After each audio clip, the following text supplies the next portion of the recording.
Todo mundo está me ouvindo? Sim.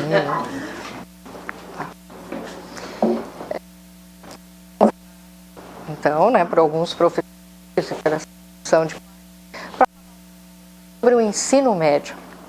E aí eu fiz um pedido por e-mail para o professor Guilherme que, de fato, os alunos estivessem presentes.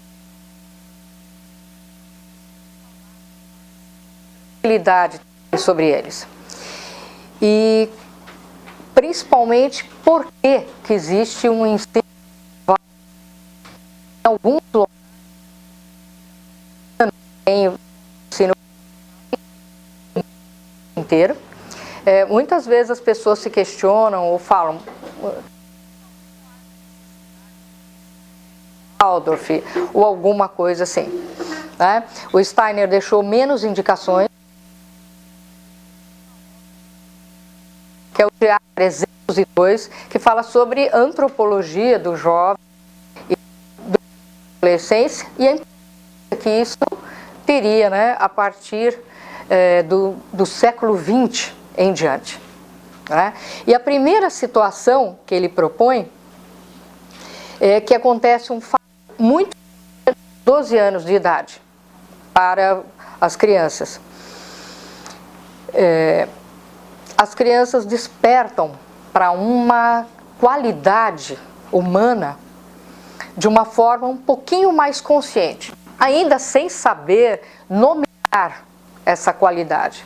Eles começam a pensar nisso. E quando se é professor, a gente tem uma com os questionamentos dos alunos. E em casa também, os pais. Eles não é que eles perguntam simplesmente o porquê. Eles dizem, eu não acho isso que você está me dizendo. E quando se é um professor de classe, a gente sente uma barreira muito grande porque magoa, né? Nós éramos tão queridos antes, né?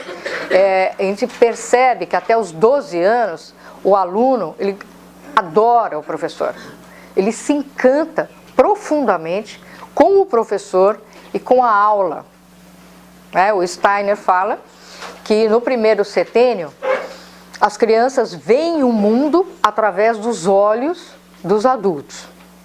No segundo setênio, vê junto. Um adulto aponta os horizontes, ou seja, numa aula de geografia, de ciências.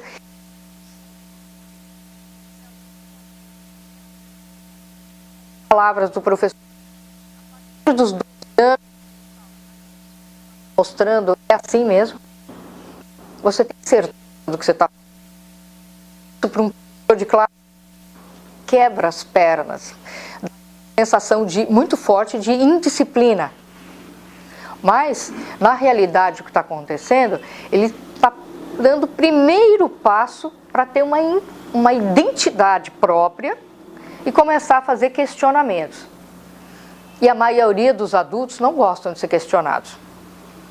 Depois de uns 30, mais ou menos, a gente tem a impressão que já nasceu assim, né, adulto, que não foi adolescente, que não fez nada, nenhuma traquinagem daquelas e que simplesmente já nasceu pronto, né? E isso vai se intensificando dos 12 até os 14 anos. Em torno dos 14 anos, o Rudolf Steiner fala que ocorre uma reformulação completa no ser humano. E entre 14 e 15 anos, essa reformulação é extremamente profunda. Hoje em dia, a neurociência fala que existe uma mudança de sinapses cerebrais na altura do córtex, nessa idade. E aí a gente sente aquela classe toda desengonçada, toda desorganizada. E os nossos filhos também. Aí você chega em casa, você fala, meu Deus do céu, ele não dorme como dormia antes, não consegue, um dia come demais, no outro dia está em jejum, não quer comer, um dia ele dormiu o dia inteiro e não jantou com a gente, daqui a pouco ele está acordado a noite inteira e isso começa a dar um desconforto. Imagine neles o desconforto que dá de não conseguir ter esse domínio sobre o próprio corpo. E não adianta também dizer isso para eles, porque essa é uma vivência corpórea e não intelectual. Não basta dizer, não basta não, nem se deve dizer, olha, você é um indivíduo em transição, que a neurociência diz que está acontecendo isso, porque não vai funcionar. Ele vai falar, você enlouqueceu, não, sai fora com esse papo e tal, né? E, na realidade, quando a gente leciona para essa faixa etária, nós temos que ser o referencial dessa ordem. Então, para um professor, ele tem que compreender muito bem, primeiro, que aquilo não vai durar para sempre. Ter calma, respirar fundo e falar, eles vão fazer essa travessia, uma ponte, e para os pais também, tem que haver essa tranquilidade. Isso vai mudar.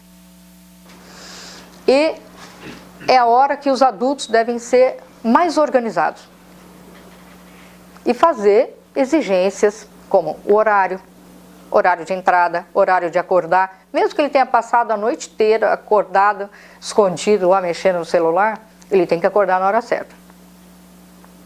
Nem se questiona, horário de ir para a escola, ou você tem tal tarefa, ou nós marcamos uma viagem, um passeio, sei lá. Tem que cumprir, né? E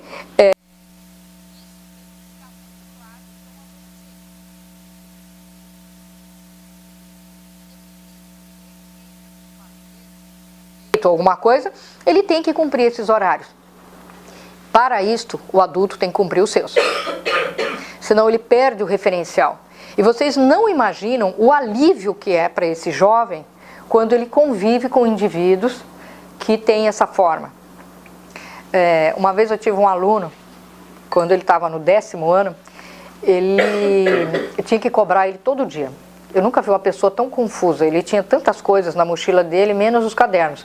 E, não sei, ele tirava um tênis fedido lá de dentro, um pé de meia, o outro ele já tinha perdido, um pacote de biscoito ruído, não sei quantas vezes, sei lá, ali dentro, tinha tudo. Mas ele tinha sido um excelente aluno no fundamental. Aí um dia ele chegou para mim e falou, professora, pelo amor de Deus, fala para mim, isso vai passar? Porque eu não sei o que está acontecendo, eu não consigo. Agora ele está com quase 18, graças a Deus passou, né? Ele sobreviveu. Eu falei para ele tranquilamente, falei, vai sim, fica sossegado, isso vai passar. Mas por hora, primeiro você cata essas coisas em volta da sua carteira e dá uma ajeitada nisso que está demais. Vamos lá, eu vou avisando, hein? Quando passar do ponto eu vou avisando.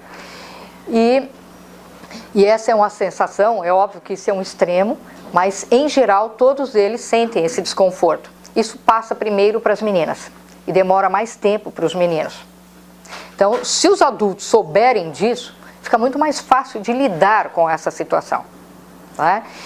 E os meninos demoram mais tempo para crescer, e esse é um incômodo corpóreo mesmo, né? O corpo etérico deles não acompanha, não está muito bem encaixado no corpo físico, e eles sentem dores nas costas, dor na coxa, a coluna, não consegue acertar a postura, senta tudo desengonçado na carteira.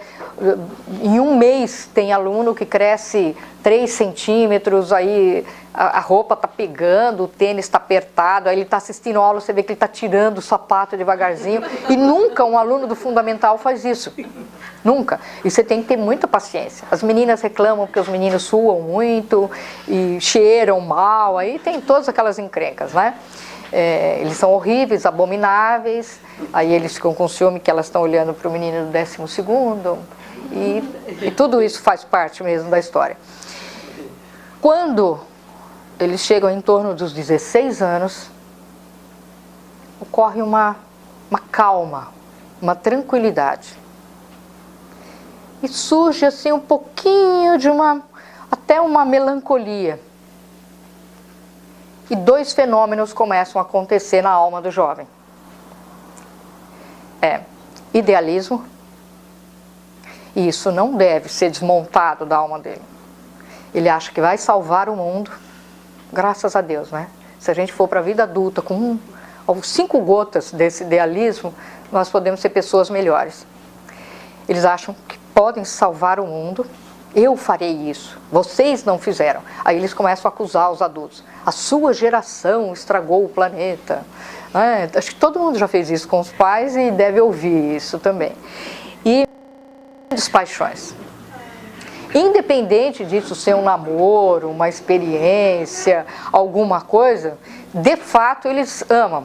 E a professora de português, pelo menos lá na escola que eu leciono, aproveita para fazer lindos livros de poemas, porque é a época em que está realmente o estudo do romantismo.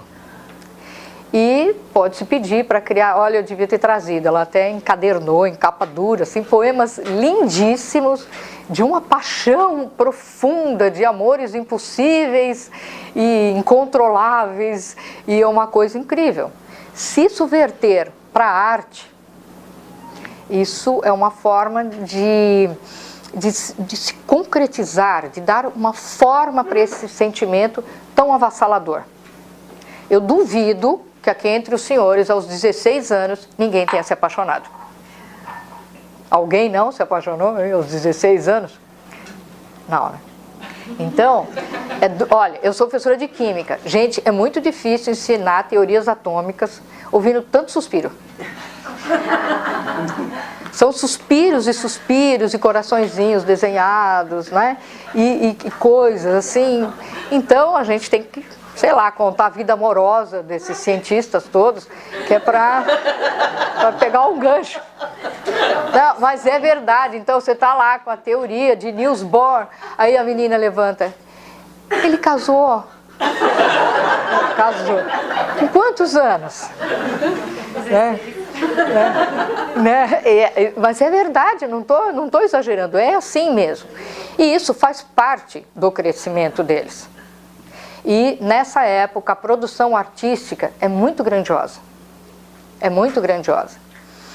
Aliado, geralmente nessa idade eles estão no 11º ano, né, ou segundo colegial.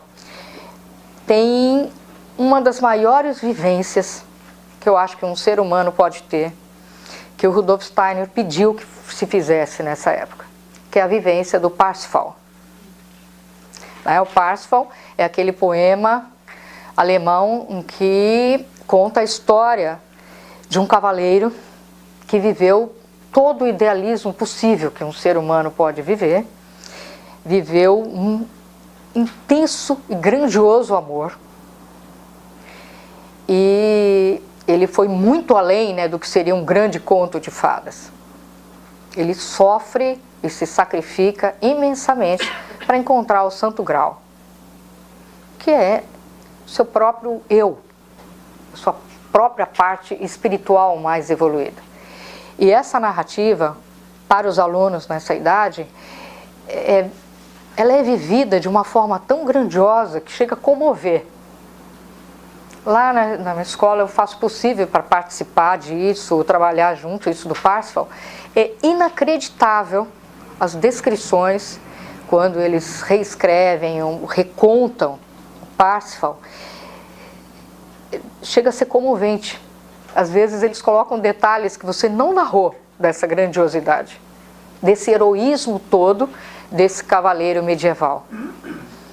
Eles se encantam com os personagens, eles opinam, eles fazem uma análise, eles têm junto, em paralelo, toda uma vivência artística, que pode ser na argila, macramê, claro, na pintura, na aquarela, no desenho em carvão, isso tudo eles vão vivenciando mesmo nessa narrativa, em que eles reconstroem esse poema do ponto de vista deles, e eles guardam isso como tesouros para o resto da vida. E sempre se combina, né, que eles não devem contar para os mais novos, ou quem tem irmãos mais novos, como é essa vivência. É transformador para eles, e é um grandíssimo alimento a vivência do Parsifal, e é impressionante como Rudolf Steiner fez no ponto-chave. E ele fala mesmo que o grande poema do Parsifal, escrito lá no século XI, XII, por aí, a humanidade tinha 16 anos. A humanidade tinha 16 anos. todas as histórias dos reis, até os grandes reis mesmo, historicamente, assumiam o trono em torno dos 16 anos de idade. E o próprio Parsifal tem essa vivência, e a cada passo que ele dá, é muito interessante, os alunos perguntam, que idade que ele tinha mesmo, quando ele fez isso? Até quando ele conhece o grande amor da vida dele, quando ele sacrifica esse grande amor para encontrar primeiro o Santo Graal, para depois retomar essa missão. E ele fala, mas tanta batalha, é muito legal quando você ouve, eu conseguiria também. Eu também conseguiria fazer isso. Isso chega a mim, me emociona muito, e essa enorme motivação que tem todo esse conteúdo. E no 12º ano ocorre uma grande maturidade. Eles ficam muito diferentes. Às vezes até se isolam um pouco do resto da escola, se sentem no mundo. E todo o ensino médio, ele tem essa característica. O professor tem que estar muito bem consciente de que ele está lidando com alguém que já tem uma maturidade terrena, que está já bem encarnado e que precisa ganhar um aprendizado sobre o que é verdade no mundo e como que ele pode emitir julgamentos sobre essas verdades. A grande temática do 3º setênio é o mundo é verdadeiro. E esse aluno, esse jovem, ele tem que ter esse tempo e esse espaço para questionar, dialogar, não é a crítica ácida. A hora que você leciona, você tem que ter um tempo para que ele mesmo emita esse julgamento. E esse julgamento muitas vezes pode ser completamente contrário ao do professor, a da ciência acadêmica, tudo isso. E ele não precisa acertar, ele não deve acertar logo de cara. Ele tem que exercitar a sua capacidade pensante para que depois ele se torne um adulto futuramente. E muitas vezes a grande dificuldade de se lidar com alunos no ensino médio vem desse temor de ser criticado, ou da gente deixar de ser amado. Então precisa ter muita coragem realmente para lecionar no ensino médio, porque eles não gostam do professor, eles gostam do conhecimento. Não é mais eu gosto de fulano ou de cicrano, eu gosto do que você ensina, ou eu concordo ou eu discordo. E isto a gente tem que ter a coragem de assumir, como escola, como um todo, e não achar que eles são só alunos do fundamental que ficaram mais velhos, ou que já têm um conhecimento sobre sexualidade, ou que fazem perguntas talvez impertinentes, ou alguma coisa assim. Eles fazem mesmo. Faz parte da humanidade ser assim. E esse é um período de transição. E isso realmente incomoda mais, 9º e 10º ano. Para um adulto, essa é a fase que mais incomoda. Em torno dos 16, isso dá uma acalmada. E todo o currículo, quer seja na área de ciências, de matemática, de artes, de língua portuguesa, qualquer parte desse currículo, ele calça essas necessidades. E é óbvio que quando se pensa no ensino médio, é muito importante o professor. O recurso que eu digo, a gente pensa talvez, vou precisar de um monte de computadores, de equipamentos, de laboratórios, tudo isso é secundário.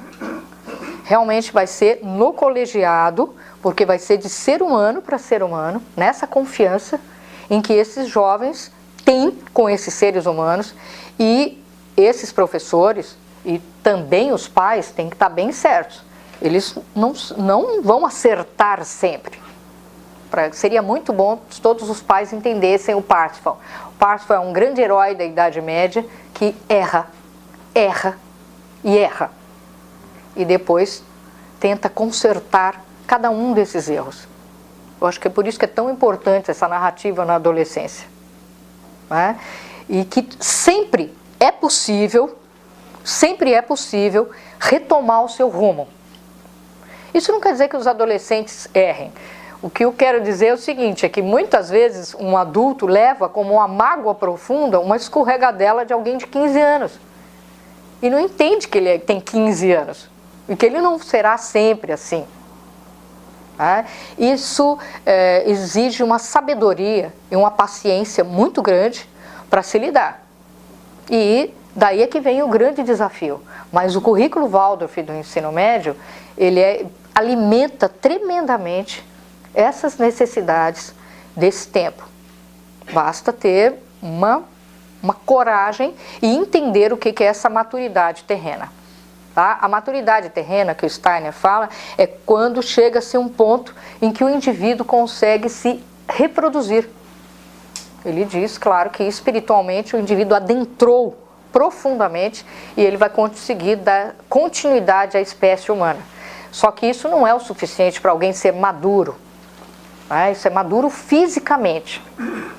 Mas a maturidade psicológica e anímica, né, como o Steiner usa tanto, a maturidade de alma, ele precisa ter na convivência com adultos. O humano também tem uma vivência muito grande, muito grande, que é a agrimensura. A agrimensura e o estudo de astronomia. Né? Não é a mesma astronomia lá do 5º ano, é a astronomia com os cálculos, com as teorias do Kepler, com tudo isso, com muita geometria. E, claro, pode-se resgatar aquilo tudo, né, com outro olhar agora. E a vivência da agrimensura. Né? A vivência da agrimensura é muito profunda, porque a agrimensura começou no Egito Antigo, e é a capacidade do homem medir a terra e de avaliar quanto de espaço ele ocupa. Óbvio que os alunos não precisam saber disso, mas a hora que o professor fala, nós vamos ter que fazer uma medida e um cálculo topográfico e uma avaliação de um pedaço de terra com todos os cálculos e tudo que vocês aprenderam até agora. E eles saem da escola e vão a algum lugar para fazer isso. Algumas escolas ficam uma semana, outras 3 dias e trazem todos os dados para se fazer os cálculos dentro da escola. Isso cada escola faz a sua opção. Isso dá uma noção muito grande para eles de que espaço eu ocupo, como eu me situo aqui, ao redor, onde eu me habito, onde eu vivo, como as pessoas ocupam o espaço terrestre, como os adultos dividem, quer seja na agricultura, na construção civil, de alguma forma. Isso traz aquela noção assim de pé no chão e que isso tem que ser feito. Claro que sempre tem muitos desafios, né, nesse período, né, muitos desafios. Desde, eu não sei, a escola lá de Poá, o pessoal acampa para fazer isso. Desde erguer a barraca,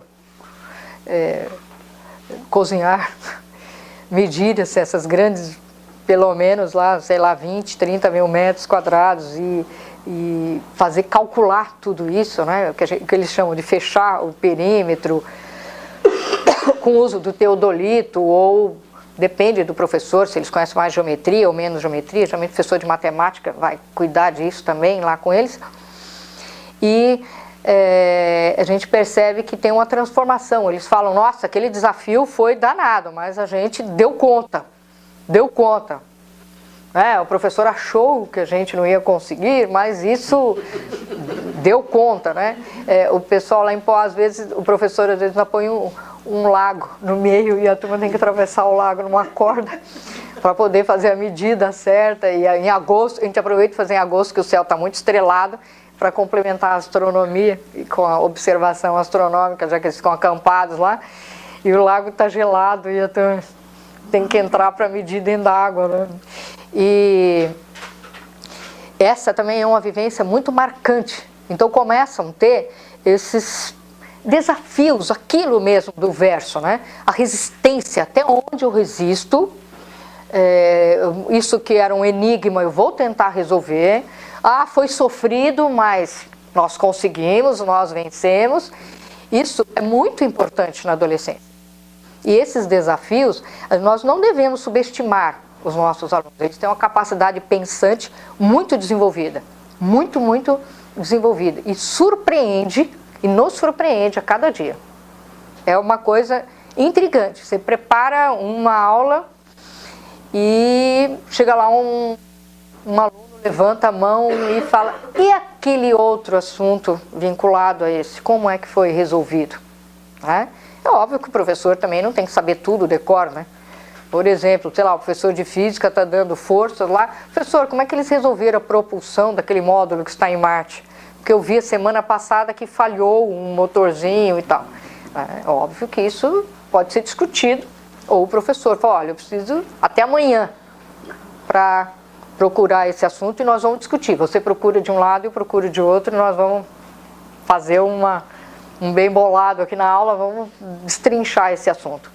Isso a gente tem que ter uma coragem e uma hombridade muito grande, porque sempre tem, nessa época, eles começam a revelar capacidades individuais muito fortes e uma potencialidade que já vai dando dicas do que eles vão ser no futuro.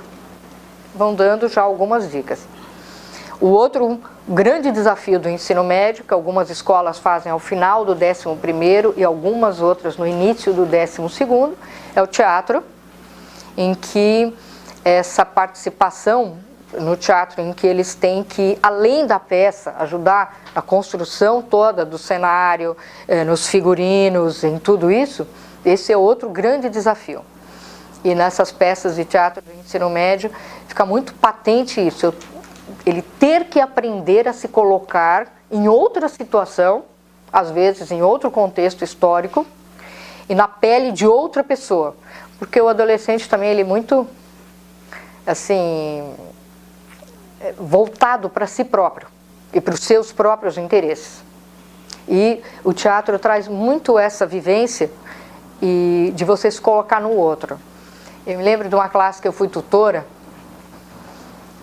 quando eu fui tutora pela segunda vez, e tinha, em particular, uma menina indomável, em que o pai dela falava: olha, tudo que vocês conseguirem domesticar minha filha, eu estou no lucro, né?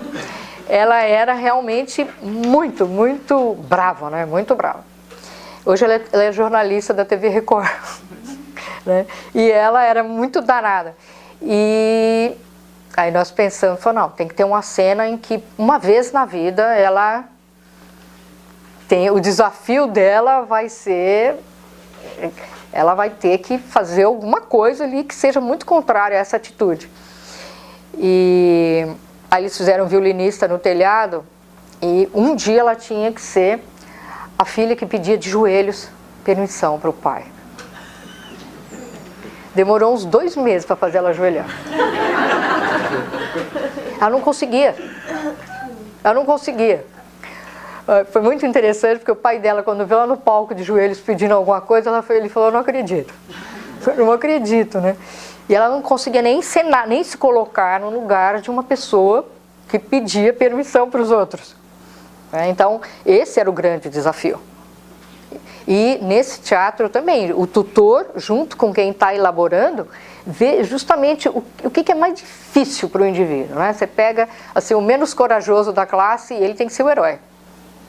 Ele vai ter que ser o herói da peça, em um dia pelo menos.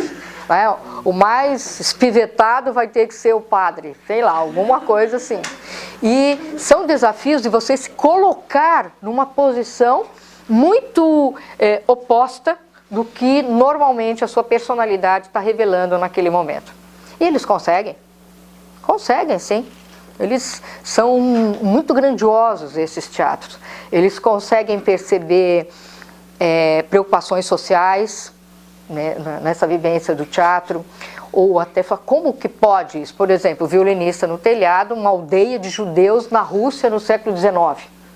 Para brasileiros entenderem isso, mas o que significa isso, uma comunidade judaica? Como eles se comportavam? Por que era tão difícil uma moça casar com alguém de fora da comunidade? E hoje isso para nós é tão fácil. Ou então, como é que se reza a Torá? Tem uma cena assim. Como é que a gente faz? Aí eles encontraram, teve um menino que nos ajudou, um judeu, e que ele emprestou, inclusive, a Torá dele para a peça, e que ensinou como que fazia toda a cerimônia, e todo mundo falou, nossa, mas que legal, vocês fazem isso sempre assim, toda sexta noite, como é que é isso lá na sua casa? E de repente estava todo mundo se colocando numa posição diferente, histórica, geográfica, e de situação que normalmente que a gente não tem. E era uma classe muito briguenta, e ali tinha que ter muita união, senão não saía. Assim, eu estou falando, a própria história do teatro, que eles escolheram, né? Se dão algumas opções, mas a gente acaba até já sabendo qual vai ser mais necessário para aquela classe ou não. Essas vivências tão marcantes trazem uma grande maturidade. Mas um ensino médio não pode ser só de eventos. Ele é todos os dias a preparação da aula, a vivência da aula, ali naquele dia a dia. Desafios, óbvio, fazer adolescente fazer lição de casa. Isso é um desafio brutal, a não ser que ele tenha um grande interesse por aquele assunto. Então o professor não pode se frustrar, e nem os pais acharem que vai ser igual o garotinho lá de 7 anos que chega em casa todo contente e que vai fazer tudo só porque a dona Maria pediu, lá, a professora, né, do fundamental. Ele tem que ser motivado e ele adora preparar coisas para provocar os professores. E ele não se dá conta que com isso ele está se superando cada vez mais. Então, é um desafio o ensino médio? Claro que é. Sempre é um desafio, é uma etapa nova, a gente vai ter alunos críticos, às vezes eles namoram, né? Eles brigam com os pais, mais do que os alunos do fundamental, brigam com os professores também, né? Tomam partido, começam a pensar em política, eles estão querendo ver o mundo. E essa é a grande tônica do ensino médio. Ele fala, eu quero que você só me aponte direções, porque eu quero saber como é o mundo do meu ponto de vista. Do meu ponto de vista. E isso tem que ser encarado com naturalidade. Esta é uma etapa de crescimento da humanidade. Não é tão fácil para nós, porque até uns 300 anos atrás, talvez até a nossa última encarnação lá, aos 15, 16 anos, todo mundo era considerado adulto. As mulheres já estavam casadas nessa idade, os homens já estavam exercendo a mesma profissão que os pais, né, ou já eram aprendizes, já estavam trabalhando, ou já eram guerreiros até, soldados e guerreiros. Então, para nós, é difícil, de repente, a humanidade ter esticado um período de aprendizado. E esse período de aprendizado eu não sou nem criança, e nem adulto. Eu estou ali no meio e isso incomoda, né? A própria situação kármica vai ficando mais marcada nesse período e muitas vezes a gente fica muito menos nivelada a classe. E o tutor tem que ter esse jogo de cintura.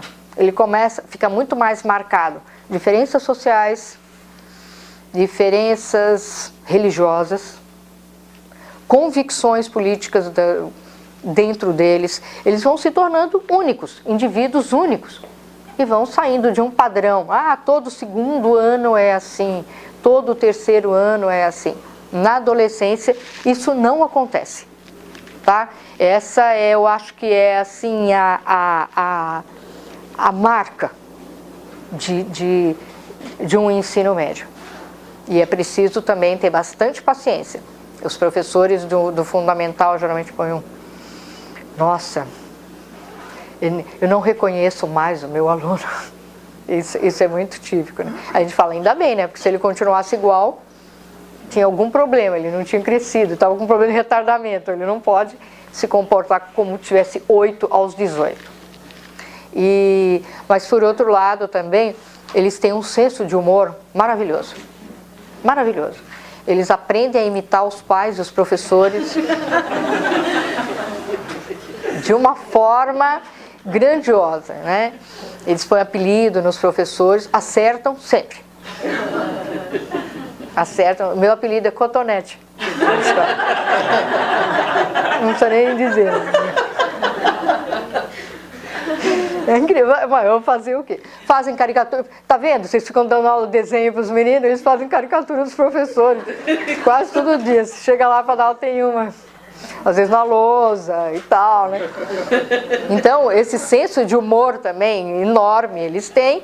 E eu acho que essa jovialidade, eu não sei, para mim faz muito bem conviver com eles, porque é uma jovialidade muito grande e tem as traquinagens próprias da época, da idade. Isso não tenha dúvida, né? Você está lá dando aula, daqui a pouco você sai e fala, nossa, a bolsa está pesada. Quando você olha lá dentro, tem um paralelepípedo. Você vai lá, devolve o paralelepípedo numa sala e tal, né? Coisas assim. Mas não deu para morrer nem matar ninguém até agora, né? Some a sua caneca d'água que você está dando aula. Sumiu, não sei, virou antimatéria, sei lá, coisas assim. E isso é peculiar, então a gente tem que entender, fazer esse esforço e saber que tem toda essa troca, né? Que acontece tudo isso. E eu acredito que vocês tenham perguntas para fazer. Eu já estou falando há 1 hora. Quase isso, né? E vocês não vão aguentar muito tempo. Então, vocês são absolutamente livres, inclusive para discordar. Por favor.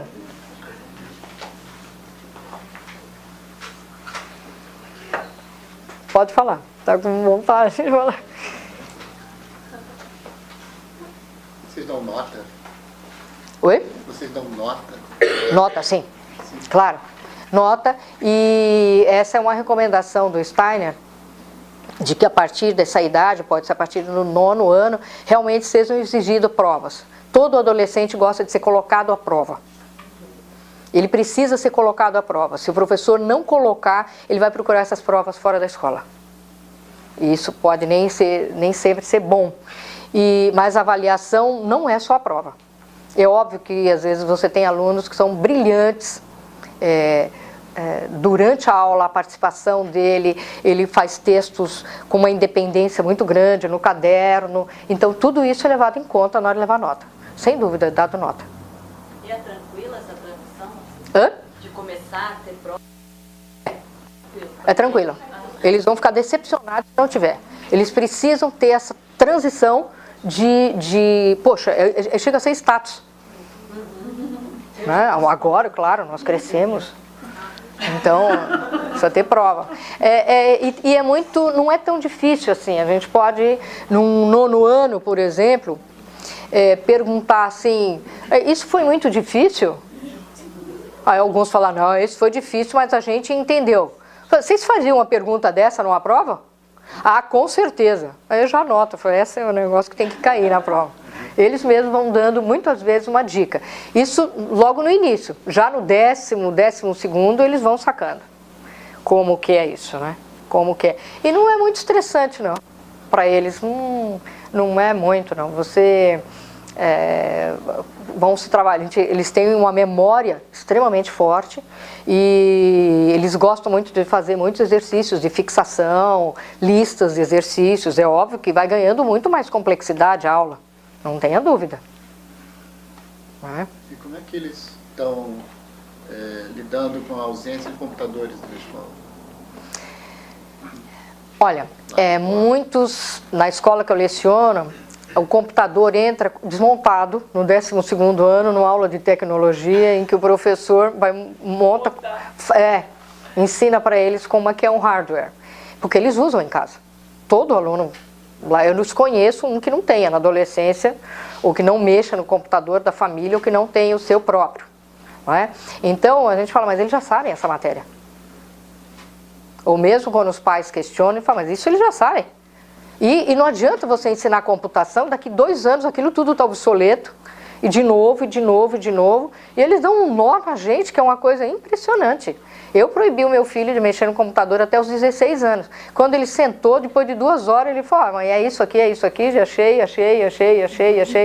Aí eu falei, caramba, isso aí, uma semana ele sabia muito mais que eu. Você começou falando sobre que algumas escolas não optam pelo segundo grau, né? E que o Steiner deixou isso bastante claro, que seria importante ter para essa fase de desenvolvimento. Mas minha curiosidade, por que algumas escolas, o que leva essas escolas a achar que o segundo grau não é importante? Vamos lá. A primeira coisa, o Brasil tem uma característica de ter muita criança. E agora ele está com a característica de ter muito adolescente. Muito adolescente. Aí vai surgindo essa pergunta, por que não o ensino médio em vários lugares, mesmo na pedagogia tradicional? Vai surgindo essa pergunta. E aí depois vem, às vezes, preocupações com custos, ou o que significa lidar com essas dificuldades da adolescência. Assim como tem muitas instituições que preferem trabalhar só com o jardim de infância também, né, que só vai até o primeiro setênio, depois o segundo. São opções do grupo, a própria história, esse contexto, e também tem escolas que resolvem dar espaço muito rápido. Na verdade, não existe nenhum motivo teórico dentro para não se levar adiante esse tipo de... Não existe. Não existe. É óbvio que onde o Steiner, por exemplo, por que a Alemanha e a Suíça sempre têm ensino médio? Porque lá é um ensino obrigatório 12 anos corridos. Então, isso dificilmente uma escola para. Em outros países da Europa param. Na França tem várias escolas que tem, porque lá ainda é dividido, assim, primeiro 4 anos, aí quebra como era antigamente aqui, que tinha o primário, e depois o ginásio, e depois o médio. Você está falando bastante do aluno, né? Mas como que é a preparação para ser um professor de ensino médio? Você ia perguntar isso também ou não? Não, depois eu pergunto. Tá. A preparação para um professor do ensino médio, ela deve ter, além de, a gente acaba sendo um professor especialista, não há a menor dúvida, né? A visão que a gente tem dos alunos tem que ser muito mais ampla. Eu entro do 9º ao 12º ano. Então, não é um acompanhamento estanque. Então, eu tenho que também estar preparado para lidar com uma escola inteira, com uma gama de adolescentes. É óbvio que não é como na escola tradicional, que isso poderia acontecer tudo no mesmo dia. Você dá ensino por épocas, em cada época você está numa sala. Depois, esse professor ele tem que estar preparado, principalmente para conhecer essa antropologia. Ele pode achar conhecimentos de química, de física, de biologia, de literatura em livros. Esse conhecimento antropológico, ele tem que se calçar muito bem, porque senão ele azeda. É o que a gente fala, o professor azedou. É aquele professor que briga por tudo com os alunos e que ele não tolera um desafio vindo de um aluno. Esse é o professor que não vai dar certo. Então, o preparo do professor, ele tem que se calçar muito bem antropologicamente. Ele tem que ter uma bagagem de arte, é óbvio, porque o desenho de lousa continua existindo e ele tem que ser muito mais dinâmico, porque não é a gente vai lá à tarde e prepara.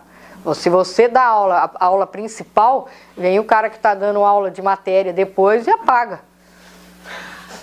E no dia seguinte você tem que fazer de novo, né? E então esse preparo é basicamente nisso. Agora, óbvio, não sei, eu sou membro também do grupo de ciências das escolas Waldorf no Brasil, em que a gente tenta sempre desenvolver, melhorar o ensino de ciências. Alguém no fundo tinha me perguntado? Ela que primeiro. Você disse que a sua escola já tinha 9 anos, né? Ela teve um momento que ela era só fundamental. Não, ela foi direto. Foi direto? Porque acho que a maioria da preocupação de saber em que momento que deve ser implantado o ensino médio. Como que a gente está num caminho que no futuro vai existir. Mas esse momento de transição, essa agonia dos pais do 9º ano agora, de querer um ensino médio, de saber se assim, a gente precisa, mas ao mesmo tempo não tem estrutura dos professores, não tem, sabe? Isso nos preocupa bastante. Tá. Existem várias preocupações. A estrutura física, o corpo docente, né? E se as próprias famílias vão se bancar. É óbvio que se vocês montarem um ensino médio agora, ele não vai se autossustentar. Então tem que ser uma decisão da escola inteira. Depois, se já houver professores disponíveis que trabalham no 9º ano, não há por que eles não estenderem a ação deles até o 10º ano. Né? Se eles já trabalham, e se vocês têm professores especialistas, um professor que ensina ciências, um professor de português, matemática, que trabalha com o 9º ano, fica muito mais fácil. Estender, ele vai ter que dar 1 ou 2 épocas a mais só, em outro ano. Né? E o espaço físico, isso pode acontecer também, né? Vocês têm que ver, precisa de uma sala a mais, não tenha dúvida. E aos poucos vai ter que se montando equipamentos, ou equipamentos de laboratório para física, para química, para biologia, e essa necessidade ela vai aparecer. Então é impossível alguém falar tem uma escola pronta, como se fosse, por exemplo, a franquia do Colégio Objetivo. Entendeu? Que já tem um kit, né? Que já vem com o kit. Apostila, esqueleto, sei lá, né? Data show, alguma coisa assim, imã, qualquer coisa desse tipo. Isso vai vir num crescente, isso vai surgindo, você fala, nossa, seria o ideal a gente ter tal equipamento. Qual vai ser a meta para fazer isso? Às vezes é uma coisa muito barata, às vezes é uma caixa de tubo de ensaio que R$20 resolve. Às vezes é um equipamento muito mais complexo que a gente fala, tem como arrumar emprestado esse ano e a gente colocar como meta para o ano que vem, ter essa compra, ou esse ano nós podemos trabalhar diferente. Então, e isso é eterno, viu? Isso é eterno, porque você acaba descobrindo equipamento que precisa ser modernizado, é alguma outra coisa assim. Então, quando é o momento? Quando se decide. Quando se decide é o momento. Coragem, eu acho. Quando aquele grupo tinha coragem de passar aqui. Eu queria dizer uma coisa, eu tenho uma amiga, David Stein, do Rudolf Steiner, em São Paulo. E a gente se conheceu no jardim. E aí sempre quando surge o assunto do segundo do ensino fundamental, ela diz, ai Sônia, mas lá no Steiner, se tu visse o 2º grau lá, é tão lindo, tem um laboratório gigantesco, tem um teatro, mas tanta coisa tão linda. Que parece que está tão longe da gente, sabe, aqui no Anabá, que aí eu fico pensando, agora te ouvindo dizer que o mais importante são as pessoas, sim, e não os acessórios, digamos assim, eu fico pensando que é possível, então. Isso. Lá em Poá a gente usa... Bem, mas no outro ano, sabe, ou até no ano que vem mesmo. Sim, lá a gente usa o teatro emprestado da prefeitura. Não tem um teatro próprio. Vai mais gente da cidade assistir. Mas poderia se alugar o teatro também, né? Que é caro, tudo bem, mas... Geralmente se consegue emprestado.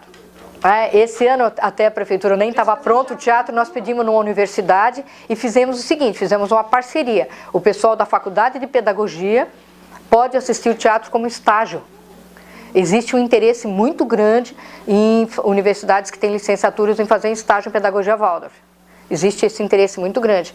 E essa universidade, ela achou assim, interessantíssimo ceder todo o teatro deles em troca de valer como aula. A montagem inteira e assistir o espetáculo. Então, a única escola no Brasil que tem é a Rudolf Steiner, mas todas as outras fazem. A escola de Botucatu usa o teatro de Botucatu. A escola de Bauru também, acho que usa o teatro público.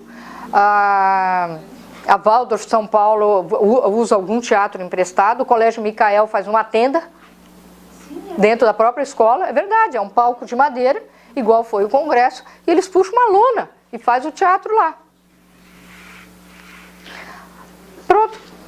O importante é que tenha o teatro, não o espaço físico, o teatro. A acústica é perfeita, isso não é, e não é tão perfeito. Nem no teatro emprestado, às vezes, não é tão perfeita, né? Nem sempre é tão. Dá para começar o 10º outro, né? Sem o teatro. Eu acredito que dá. Eu acredito que em Florianópolis deve ter bons lugares. Né? O importante, gente, é os alunos fazerem. Fala, Siné. Por 4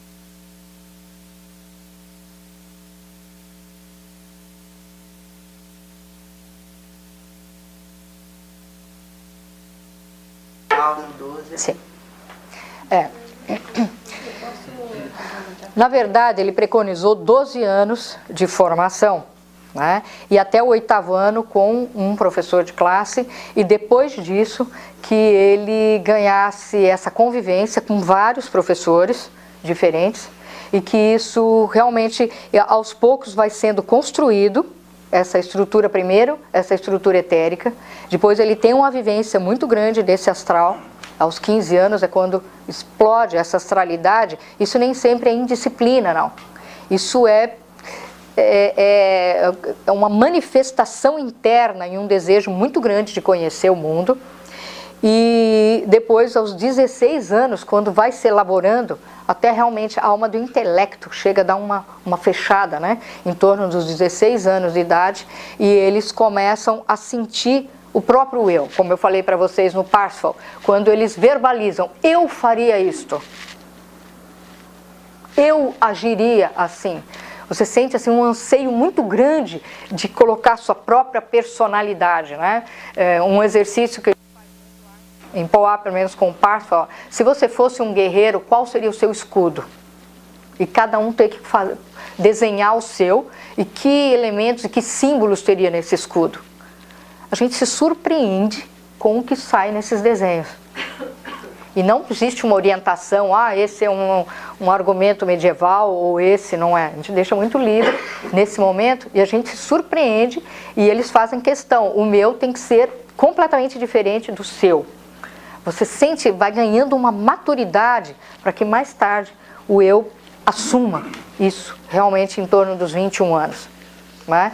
E aos 18 a gente percebe isso quando eles, principalmente segundo semestre, fala: você já pensou na sua profissão? Ou no que você pretende estudar, não o que você pretende ser a vida inteira, porque eu estou pensando aqui no meu. E já não é aquela coisa: vamos brincar juntos em grupo, né? Vamos fazer uma roda e vamos brincar junto. Você vai percebendo essa marca de individualidade passo a passo. E é muito importante que sejam esses 4 anos de vivência.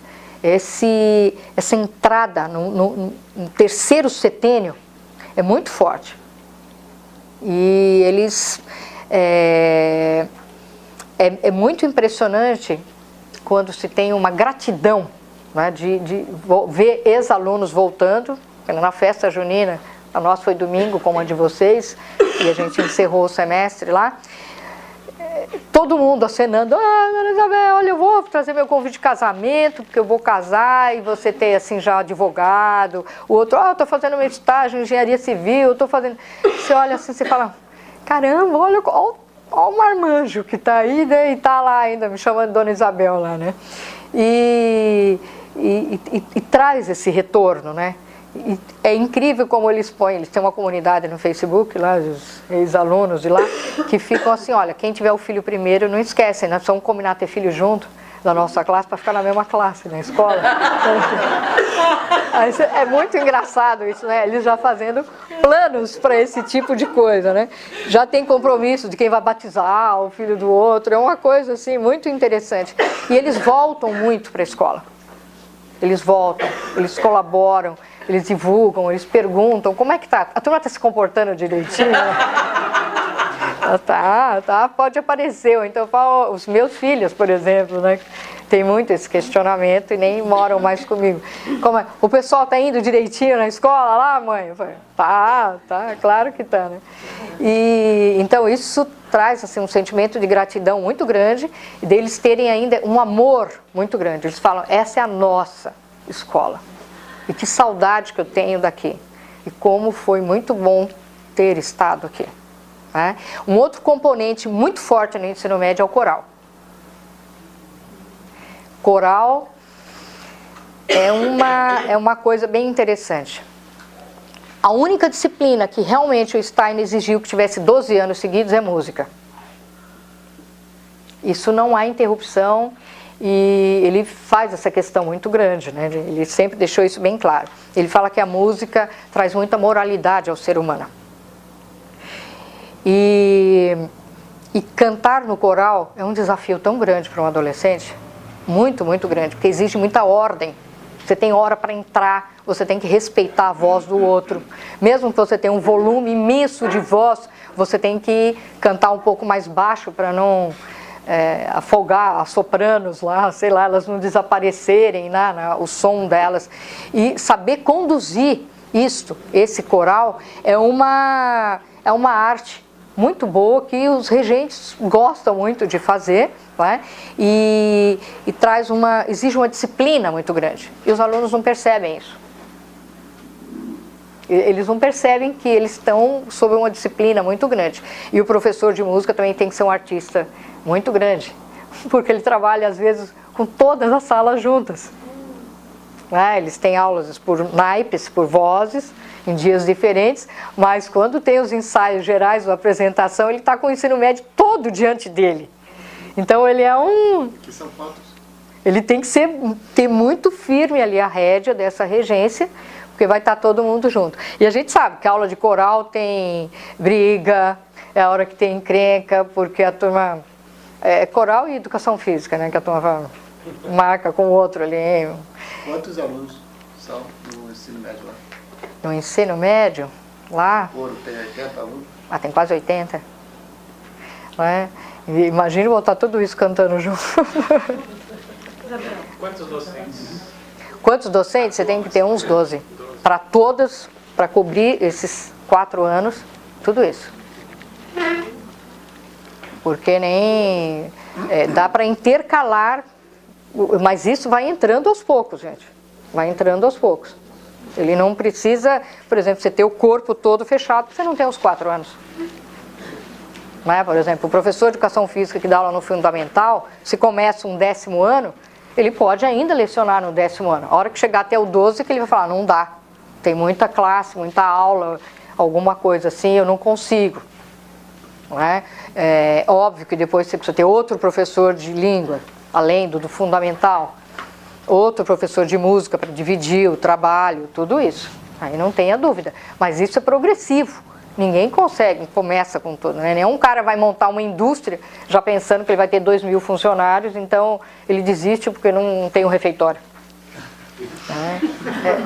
Seria inviável, ninguém faria nada. Você poderia falar um pouquinho do currículo? Em que medida ele se aproxima, se distancia do que a gente já faz até o 8º ano? O currículo? Tá. Bom, existem algumas escolas de ensino médio que acabam trabalhando muito mais artes do que outros na Escola Waldorf. Agora, existe o currículo básico exigido pelo MEC, é óbvio, né? Química, física, biologia, história, geografia, matemática, português, língua estrangeira, tudo isso. Esse currículo mínimo, ele tem que ser dado. Normalmente, a Escola Waldorf dá muito mais. Filosofia e sociologia, que acabam entrando no lugar da religiosidade, das aulas de religião, né? Que acaba sendo trocado isso. E cada área tem o seu professor. Tem, mas existe uma abrangência, né, aqui no Brasil. Um professor de geografia, ele pode lecionar geografia e história, e filosofia e sociologia. Isso, para o professor, é muito bom, porque ele preenche mais a carga horária dele, ou seja, ele consegue se sustentar melhor, e também a escola não fica com um leque muito grande de professores lecionando poucas aulas. Né? O professor de matemática e de português eles têm simplesmente o dobro de aulas do que as outras disciplinas, então eles têm que estar muito bem calçados, né? E geralmente química e biologia pode ser o mesmo professor, ou química e física o mesmo professor. Aí vai depender da formação desse professor.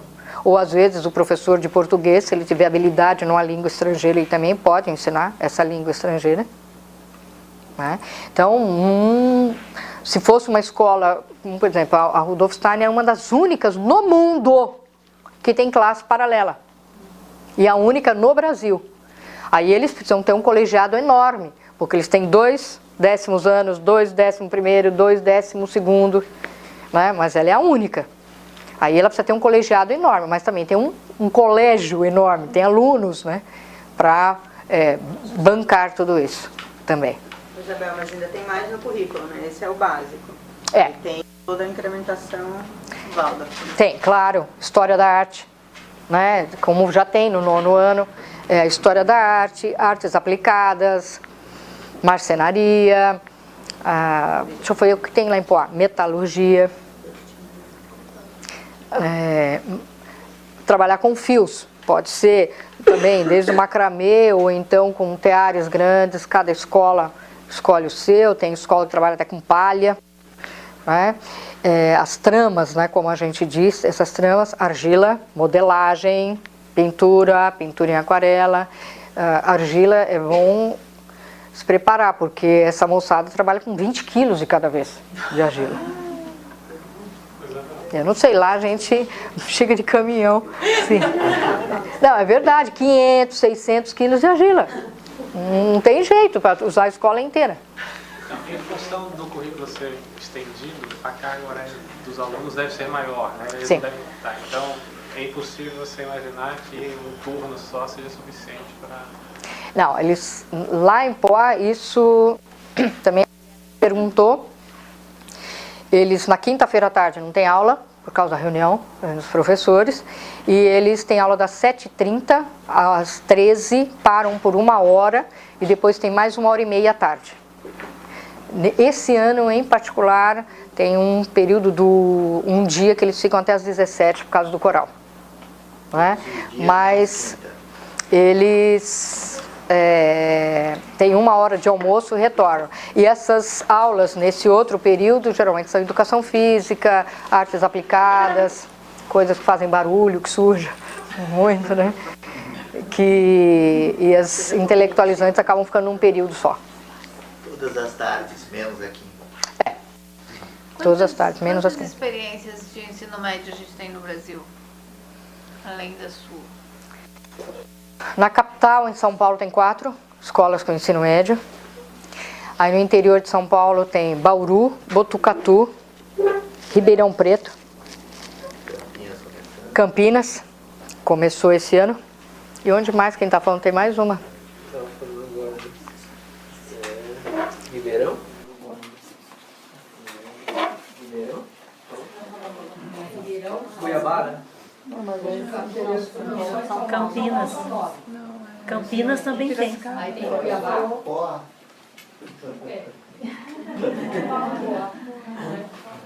Mas realmente, exatamente. São 9 com ensino médio no estado de São Paulo e Cuiabá. Né?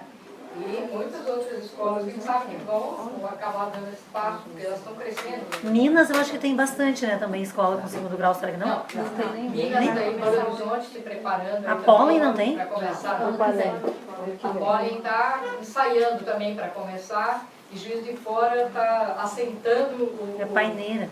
Né, a paineira para pensar no caso. Para ainda pensar no caso, a paineira. Né?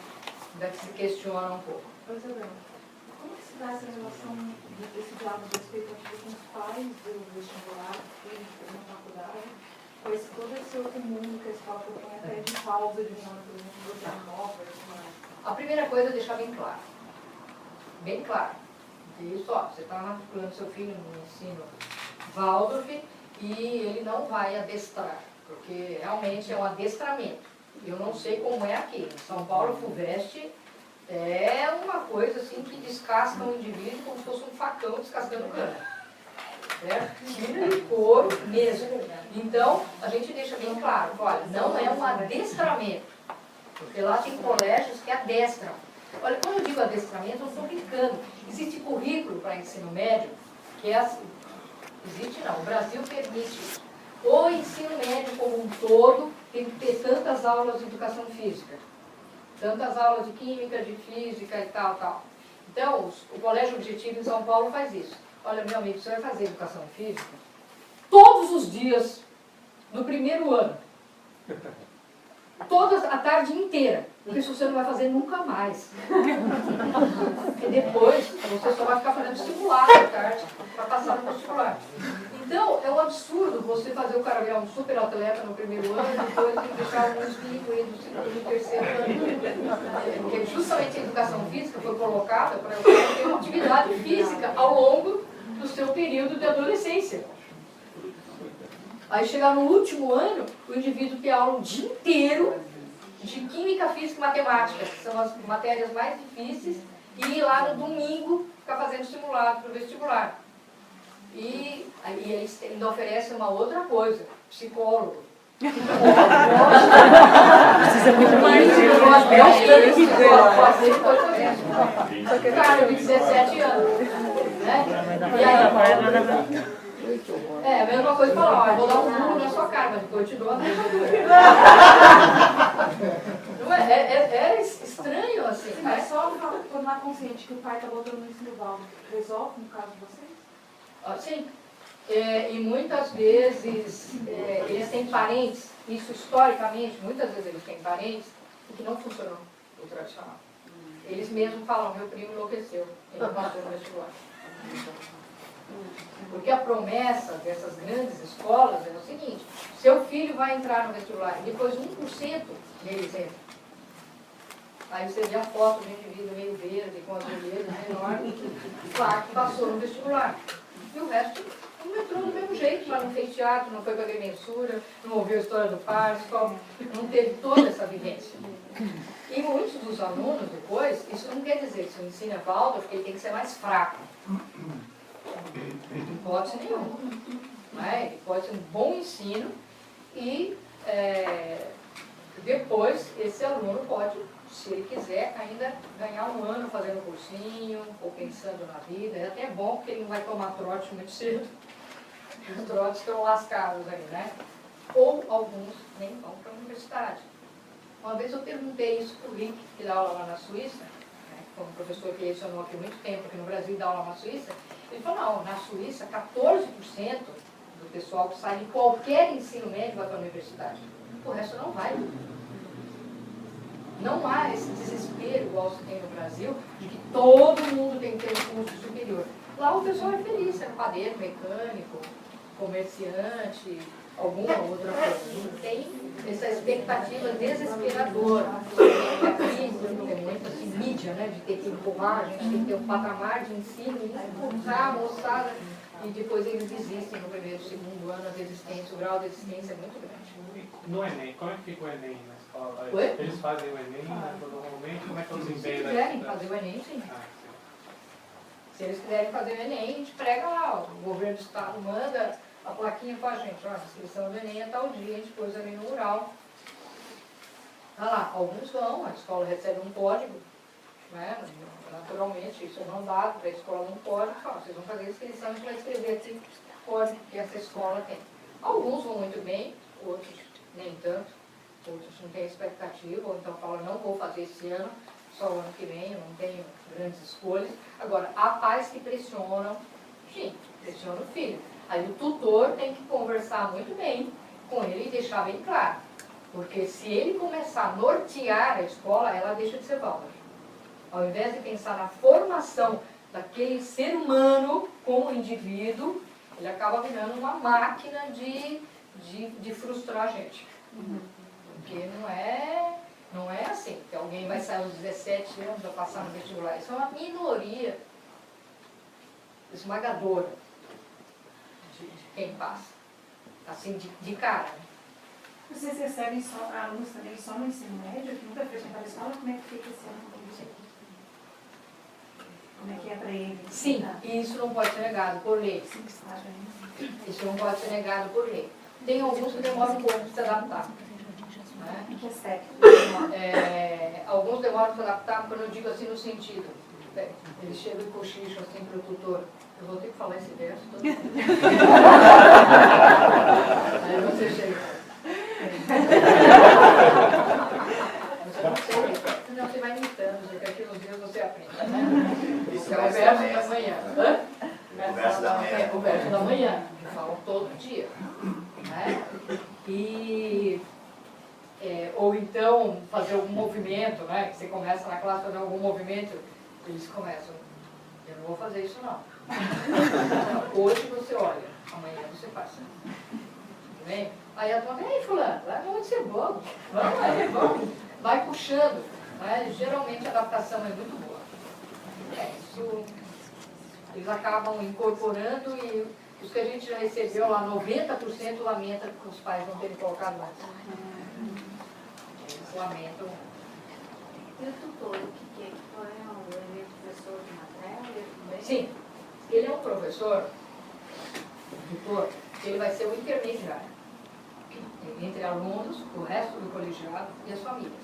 Né? Então ele é o professor, ele pode ser um professor de qualquer matéria que assumiu aquela tutoria daquela classe. E ele, que vai fazer as reuniões de pais, ele também tem uma aula por semana com a sua classe, em que ele ouve os alunos e ele também leva o que ele ouviu dos alunos, né? Do que os outros professores falaram, e ele vai falar, olha, fulano, eu acho que teve algum problema na aula de educação física, né? E a gente pode esclarecer aqui agora. Na verdade, a aula de tutoria é um exercício de diálogo. Eles ainda não estão prontos para impor a vontade deles. E muitas vezes acontece, eu detesto o professor de física e tal. Geralmente o outro fala, não é bem assim. Ele não está fazendo a lista de exercícios que o professor deu, então ele está aí reclamando que o professor pegou no pé dele e tal. Aí eu falei, vou verificar. Eu vou perguntar lá com o professor de física o que está acontecendo. E a gente tem que ser extremamente imparcial quando se é tutor.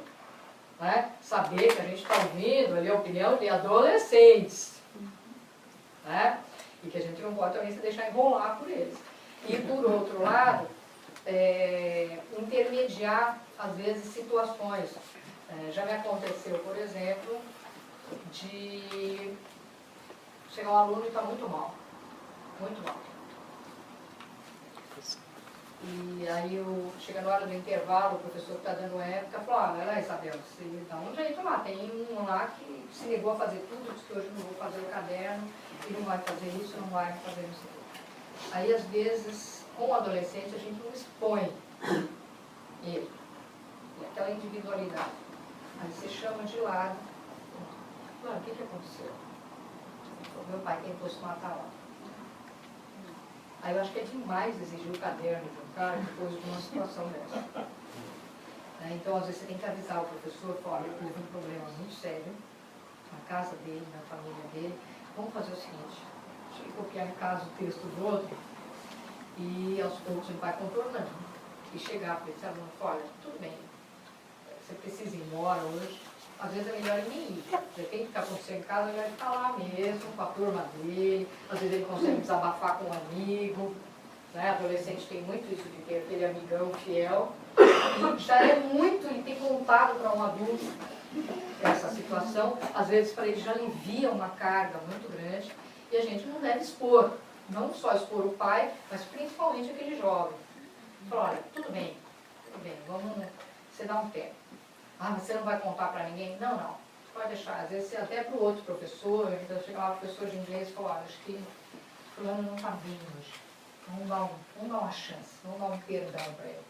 Ou às vezes, meus pais acabaram de se divorciar e minha mãe fez a mala e subiu no mundo. Eles trazem isso com uma força muito grande, porque isso acaba sendo muito pessoal para eles. Né?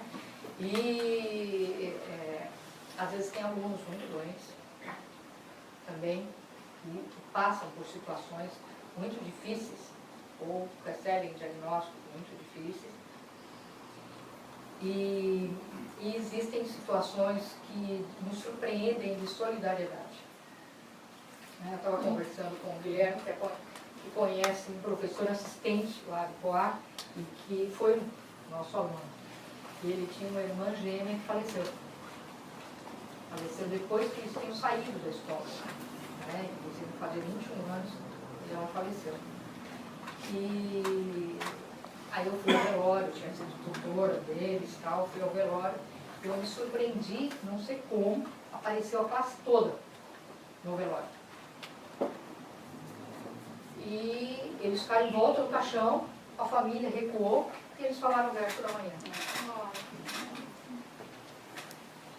Foi uma coisa assim tão surpreendente que os pais falaram, meu Deus, como que eles não esquecem, já fazia 3 anos que eles tinham saído da escola e eles não combinaram isso. E eles falaram, é a última vez que nós estamos falando junto com ela o verso. E depois saíram, guardaram, ela foi cremada, guardaram o momento da cremação. Aí você olha assim, você fala, quanto tempo isso fica, com que força isso tem na alma deles e que solidariedade enorme, né? É muito legal eles falam, a minha classe vai se encontrar na pizzaria, tal, né? Eu vejo assim, o meu filho está fazendo mestrado e às vezes ele fala, eu estou indo para Poá porque a minha turma vai se encontrar, que é o aniversário da menina lá, não sei o quê, e eu vou levar a minha namorada e fulano já vai o outro, já está todo mundo com outros compromissos e eles continuam sendo amigões. É muito interessante isso, né? E isso a gente percebe que o ensino médio deixa isso muito sólido, animicamente deixa isso muito sólido. Essa coisa de ter meu amigo, a minha amiga, e isso se fortalece, porque eles passam muito tempo juntos, né? Também, eles passam muito tempo juntos e tem muita coisa que tem que ser feita em dupla. Às vezes eles estão fazendo macramê, o cara, cara, segura aí a ponta dos fios aí pra mim que tá escapando e tal, o outro, tudo bem, mas você me ajuda aqui no meu, porque senão eu vou perder tempo e tal. Me ajuda a carregar. Isso a gente ouve assim 1 milhão de vezes. Me ajuda a carregar isso. Então vamos marcar, a gente vem à tarde e ajuda. Né? Todas as barracas da festa junina foram os alunos do ensino médio que montaram. Todos os professores.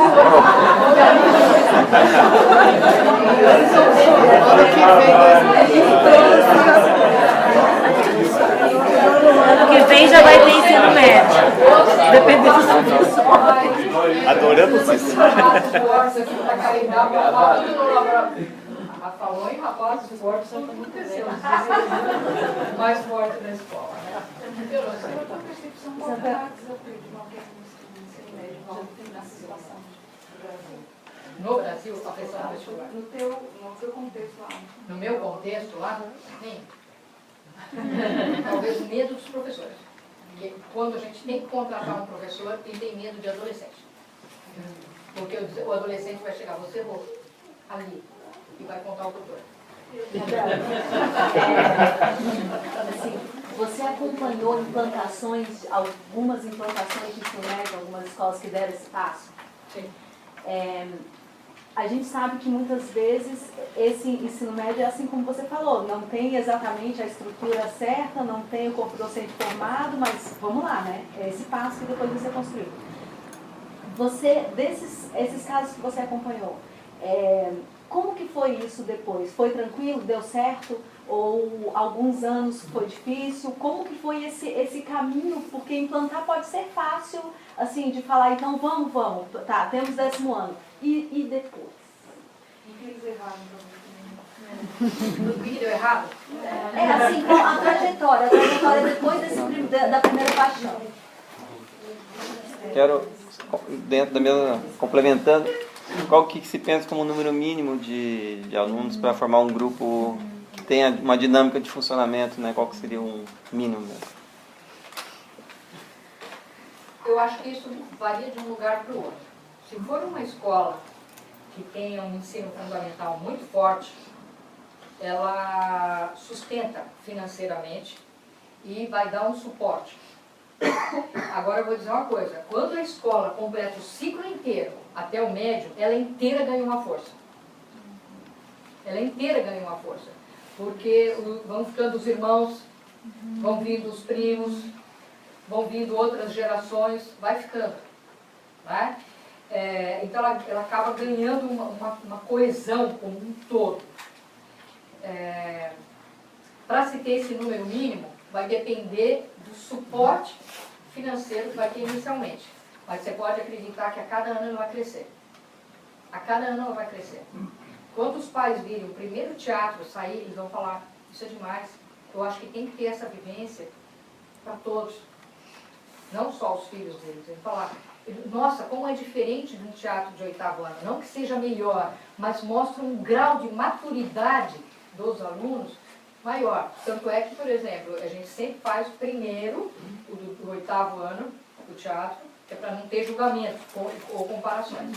E deixa bem claro que aquele é um outro teatro. Porque não tenha dúvida, um aluno de 16 anos tem um domínio sobre texto e fala que surpreende, né? E de montagem.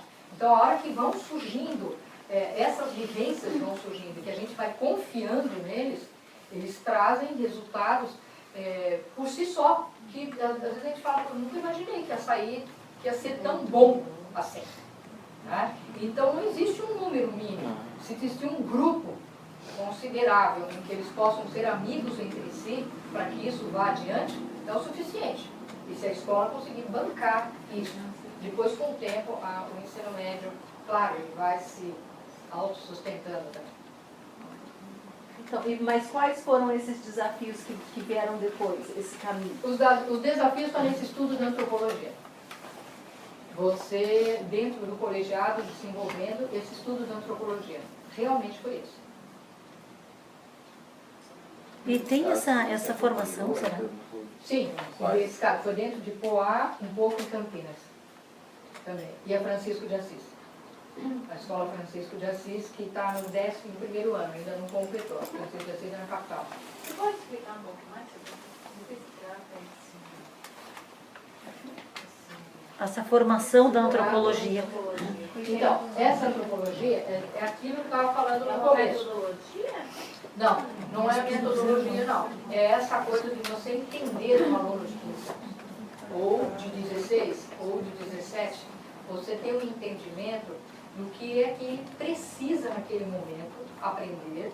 É o que eu passei a tarde inteira, eu acho que o Guilherme fazendo época de biologia do 9º ano aí, né? E falei para ele, pode pedir por e-mail depois, se tiver qualquer dúvida ou material, a gente manda. É justamente falar, olha, este ponto não pode faltar na aula ou na matéria, porque isso vai favorecer o corpo etérico do aluno, isso aqui vai favorecer a estrutura do corpo astral dele, isso aqui vai dar um engrandecimento, isso aqui tem coisas que a gente sabe só depois dos 35 anos vai surtir efeito. Quando o aluno tiver 30, 35 anos, é que isso vai ter um efeito.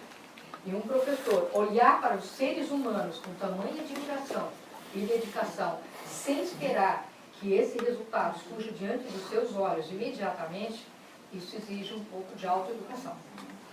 Como é que vocês estão pensando, porque já se tratando de tutoria, né? Há possibilidade de tutoriar essas iniciativas que agora estão aparecendo no Deluxe? São várias, né? Como é que São Paulo tem essa estrada já consolidada, pensa em nos acolher? Assim, como é que vocês estão pensando isso? Eu acho que existe um grupo que pode acolher bastante, né? Mesmo que eu tenha feito o grupo de ciências, o ICEU, que são professores no grupo de ciências, só tem uma professora que é do fundamental. E todos os outros são do ensino médio. Né? Por exemplo, foi em Belo Horizonte, me convidaram para falar no seminário, mas ele não podia, porque tinha uma viagem a fazer, não foi. E foi no ICEU, e foi muito bom. Né? O ICEU é um professor de história de Botucatu, que tem uma bagagem muito grande de ensino médio, de tutoria também, como professor, tutor, e ele é um cara que muito bom. O Leandro, do Colégio Micael, são pessoas que são muito boas, e tem vários outros professores de formação que eu acho que, de uma forma, eu acho que o ensino médio nunca deve ficar fechado numa pessoa só. Eu acho que seria muito bom se tivesse um grupo e que ouvisse como isso é lidado na área de humanas, como isso é lidado na área de artes, ou até falar, será que vocês podem conversar entre vocês e o nosso dificuldade está aqui, como sanar, como fazer, e dificuldades sempre haverão. Isso não tem a menor dúvida. Mas eu acho que sei se isso é impossível, não. Eu acho que tem professores que são muito craques em fazer isso, alguns muito mais práticos, outros muito mais assim, atentos dentro de aula. Essa é uma formação, uma educação. Existe algum instituto que tem esse, vamos dizer assim, na forma de curso? Sim, tem esse curso que o Guilherme está fazendo, né, com o Douglas Beden, que vem dos Estados Unidos, e esse curso vai ser um curso de 4 anos, está acontecendo em São Paulo, e você está fazendo também, né, Sinara? Já houve de Botucatu também, 2 anos, né? É.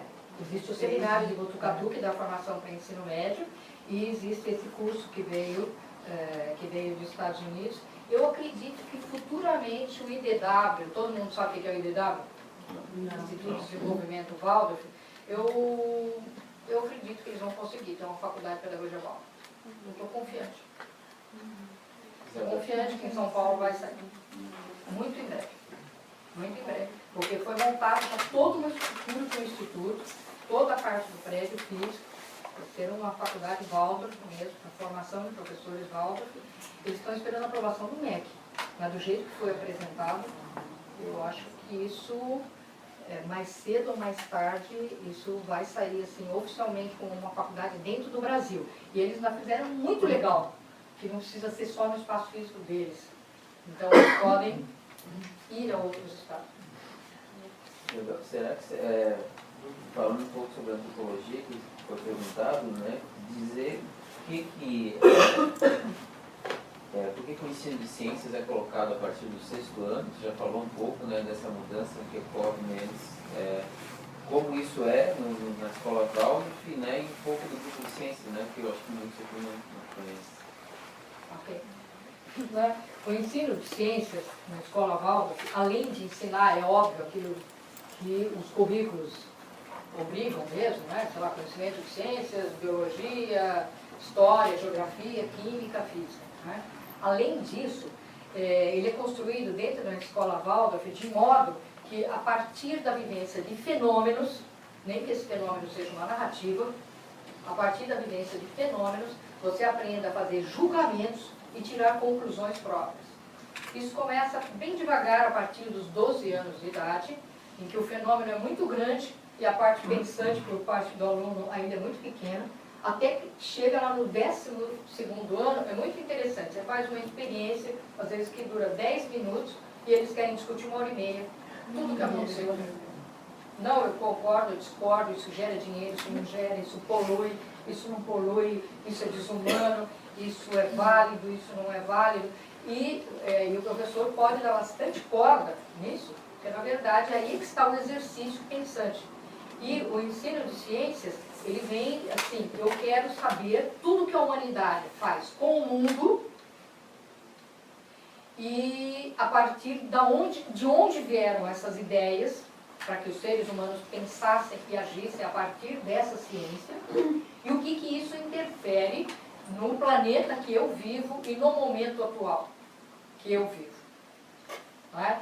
E existe um grupo de professores de ciências no Brasil que se propõe a desenvolver, a trabalhar e fazer prática pedagógica quando a gente se reúne e um fica dando aula para o outro.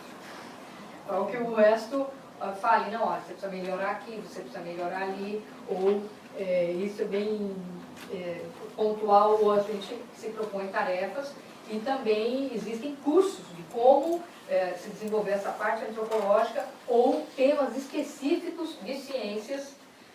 Por exemplo, né, vocês estiveram lá na Bahia, lá na escola da Bahia, dentro da Serra, e naquele ano foi tratado bastante da biologia e da física do 9º ano. E depois, eu com um grupo, fiquei com a química até o 12º ano lá, né?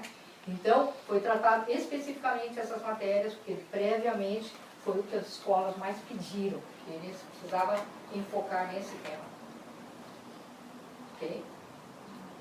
Eu tinha uma pergunta, você falou que a diferença entre as escolas Waldorf, basicamente, se refere às artes. Você pode falar um pouco dessa... Então, vamos ver. É óbvio que a escola Rudolf Steiner ela tem um colegiado de artes muito grande.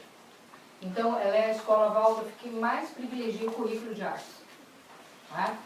Já outras escolas privilegiam outras partes do currículo.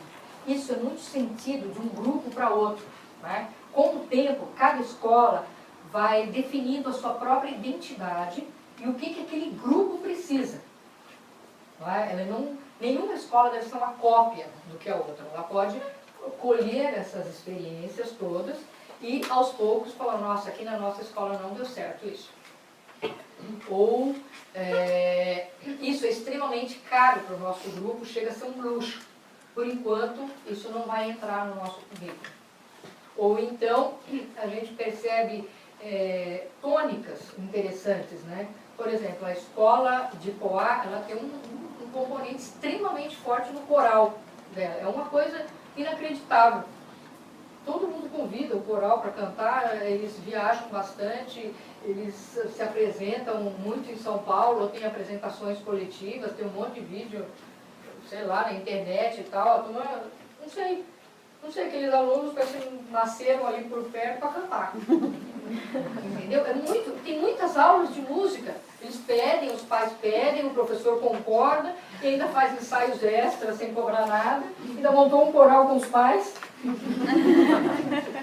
com os horários da escola, um dia à noite. Mas fala, nossa, acho que a característica aqui do pessoal é cantar. Né? Enquanto você vai em outras escolas e você percebe que a parte esportiva, de movimento em geral, não a ginástica rítmica, a aritmia são mais fortes, são muito mais marcantes. Né? Como, por exemplo, eu vejo isso no Colégio Micael. E as artes plásticas na Steiner são muito mais fortes. A argila e a pintura lá se manifestam muito mais. É muito interessante. Em compensação, o estágio agrícola em Botucatu não dá. Você vem numa fazenda biodinâmica, aí você fala, é covardia. A gente consegue fazer uma horta pequena e os caras têm uma fazenda biodinâmica inteira. Mas a gente também tem que entender o seguinte, onde que esse impulso se encarnou e tomou forma. E aqueles indivíduos nasceram ali para receber isso como alimento. Para eles é mais necessário isso. Para alguém que talvez viva mais numa cidade barulhenta, é preciso mais outra coisa. Né? E vai, por exemplo, a escola da gente com todo isso de música é muito econômico, porque coral só tem gasto de xerox, de partitura. Não é? Não sei, a orquestra, isso sim, eles tocam, cada um tem um instrumento, tem a orquestra da escola e tal. Mas isso, não sei, vocês entendem? Aí de repente, a turma fala, nossa, a tônica da escola Anabá Teatro de rua.